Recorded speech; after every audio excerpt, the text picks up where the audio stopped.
No. For me personally, I didn't care about Charlie Kirk yesterday, the day before, and I don't care about him now.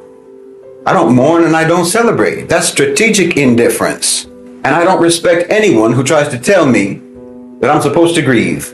And I don't respect anyone who tells me that I'm supposed to be happy.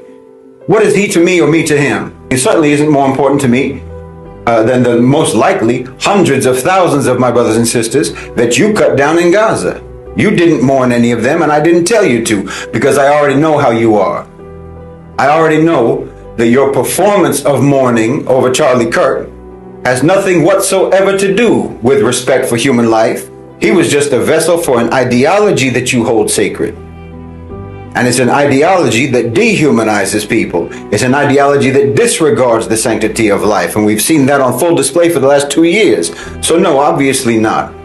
I'm not the least bit interested in accommodating your weaponization of selective compassion and selective sympathy. Now, if you want to paint my indifference, if you want to spin my indifference as if it is approval of the crime that was committed, well, okay, I already know that you never do anything but lie anyway. And I know that you are from exactly the same manipulated, mutated, mutilated, and maladjusted population that created the demand that the power structure met by giving you Charlie Kirk, and that gave you his killer. Meaning you're just part of that mob in America. That same collective monster that's responsible for the American genocide of the indigenous people. That's responsible for genocides in Guatemala, genocides in Bangladesh, in Iraq, in Cambodia, in East Timor, in West Papua, and in Gaza. And you're the same collective monster that's responsible for every atrocity, every heinous crime that your country has ever committed. As far as I'm concerned, you poisoned Charlie Kirk's mind before he could even have a chance at a decent life, a moral life.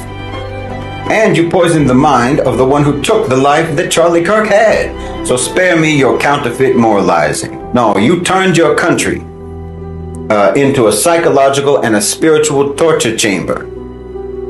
And then your country turned the global south into a physical and an economic torture chamber.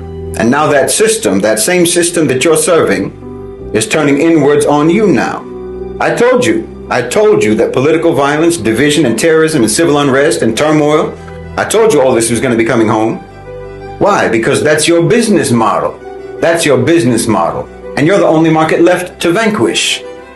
And the more you give yourself up to all these twisted, polarizing, hateful narratives, well, all you're doing is playing along with your own demolition.